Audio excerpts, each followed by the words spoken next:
এর মধ্যে দিছি এই যে কাঁচামরিচ, পেঁয়াজ, আদা, রসুন বাটা হয়েছে। এটাতে হলুদ, একটু মরিচের গুঁড়া আর এই মশলাটা দিলাম আর টক দই দিয়ে মাখাবো। মাখায়ে এটা তেলের উপরে ভাজা হবে, তারপর রান্না হবে। মাখাও। টক দই দিয়ে কাঁচামরিচ, আদা, রসুন, হলুদ, শুকনো মরিচের গুঁড়া, অনেকে লেবু দেয়, দিয়ে এটা ভাজা হবে। তোমরা তো দো পেঁয়াজি রান্না তো খাইছো অনেক কিছু, আজকে অন্যরকম ভিন্ন ধরনের। এই যে টক দই, টক দই দিয়ে মশলা দিয়ে মাখানো হচ্ছে। কিছুক্ষণ রাখার পরে ওটা ভাজা হবে।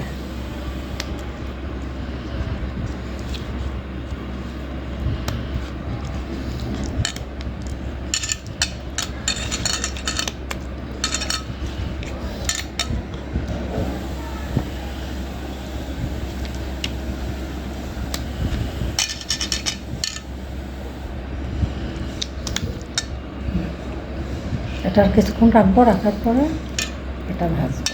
মাছটা ভাজবো, কিছুক্ষণ হয়ে গেছে এখনো, কিছুক্ষণ রেখে দেওয়া হয়েছে, এখন মাছটা ভাজা হবে। দিয়ে দিলাম সরিষার তেল। সরিষার তেল দিয়ে আজকে রান্না হবে না? সরিষার তেলেরই রান্না।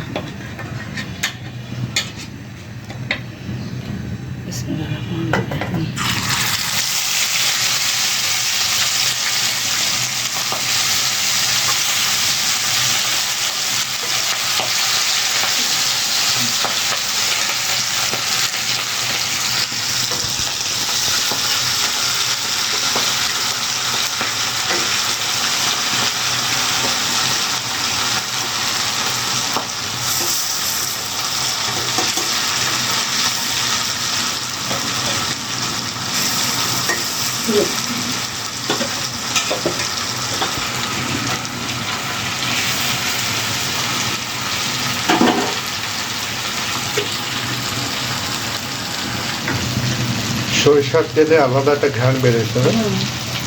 ইলিশের ঘ্রাণ, সরিষার ঘ্রাণ।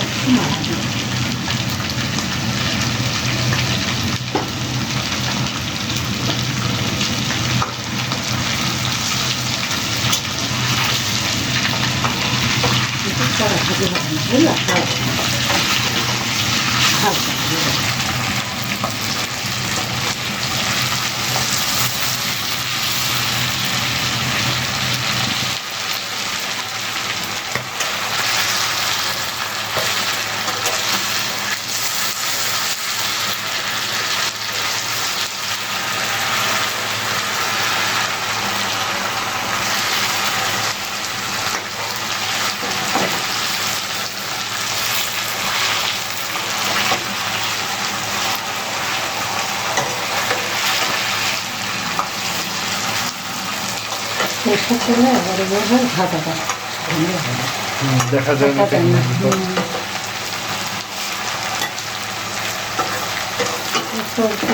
আলাদা ঘ্রাণ, সরিষার তেলের ঘ্রাণ আর ইলিশ মাছের ঘ্রাণ খুব সুন্দর লাগছে। এই ঘ্রাণটা অনেকজন আপনার এই ভাজি দিয়ে ভাত খেয়ে নিতে পারবেন না? হ্যাঁ, কড়া করে ভাজলে এটা দিয়ে ভাজতে হবে। দই দেওয়া আছে, মশলা দেওয়া আছে।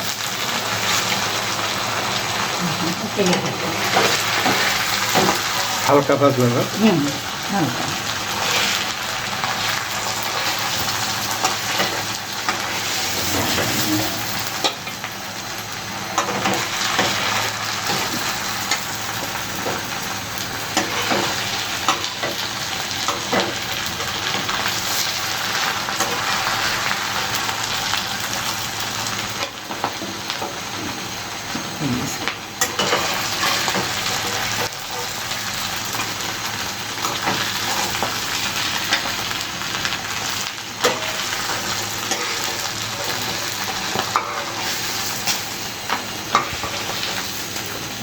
এই হলো আমাদের ইলিশ মাছ ভাজি।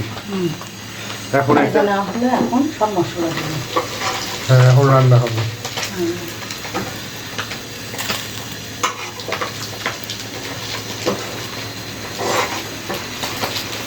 এখন এখন এর মধ্যে পেঁয়াজ দেবো। জিরার গুঁড়া, একটু ধনিয়ার গুঁড়া, হ্যাঁ, এই শুকনো মরিচের গুঁড়া দিছো? লবণ, হ্যাঁ, শুকনো মরিচ গুঁড়া একটু দেবো। দাও ঝাল দাও, আমরা ঝাল খাই। আচ্ছা, না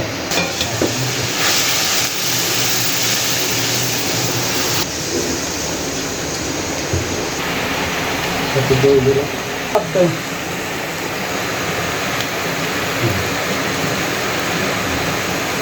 বেশি দিলে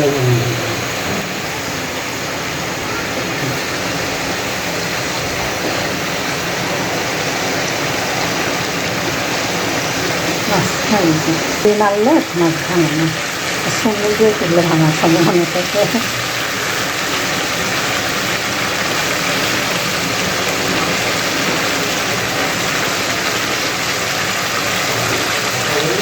এখন যত কষাবো তত স্বাদ হবে, কিন্তু খেয়াল রাখবা এটা যেন পুড়ে না যায় বা ধরে না যায়, ধরে গেলে কিন্তু তখন অন্য টেস্ট হয়ে যাবে। বাস তাই সুন্দর ভাঙে নেয়, একদম ঠিক আছে, স্বাদ করছে। দেখতে এখনই যে খুঁজবো খুঁজছে যে ঘ্রাণ। ঘ্রাণ, সেই সঙ্গে এখনই তো মাথা নষ্ট হয়ে গেছে। আলহামদুলিল্লাহ। আর সব এই মাছের ঝোল দিয়ে খাওয়া যাবে ভাত। আর প্রত্যেকটা কাজ রান্নার একটাই আজ, সেটা প্রথমে বিসমিল্লাহ বলতে হবে। বিসমিল্লাহ বললে ওই 7টা 2 গুণ 10 গুণ 100 গুণ বেড়ে যায়, বুঝলে? এদিকে বাইরে বৃষ্টি চলছে, এটা বৃষ্টি চলছে। হ্যাঁ, দই ইলিশ খুব সুন্দর সেন্ট বেরোয়েছে, একদম হোটেলের স্টাইলে রান্না হয়েছে, খুব সুন্দর মাশাআল্লাহ। আপনারা সবাই তাই করবেন বাসাতে।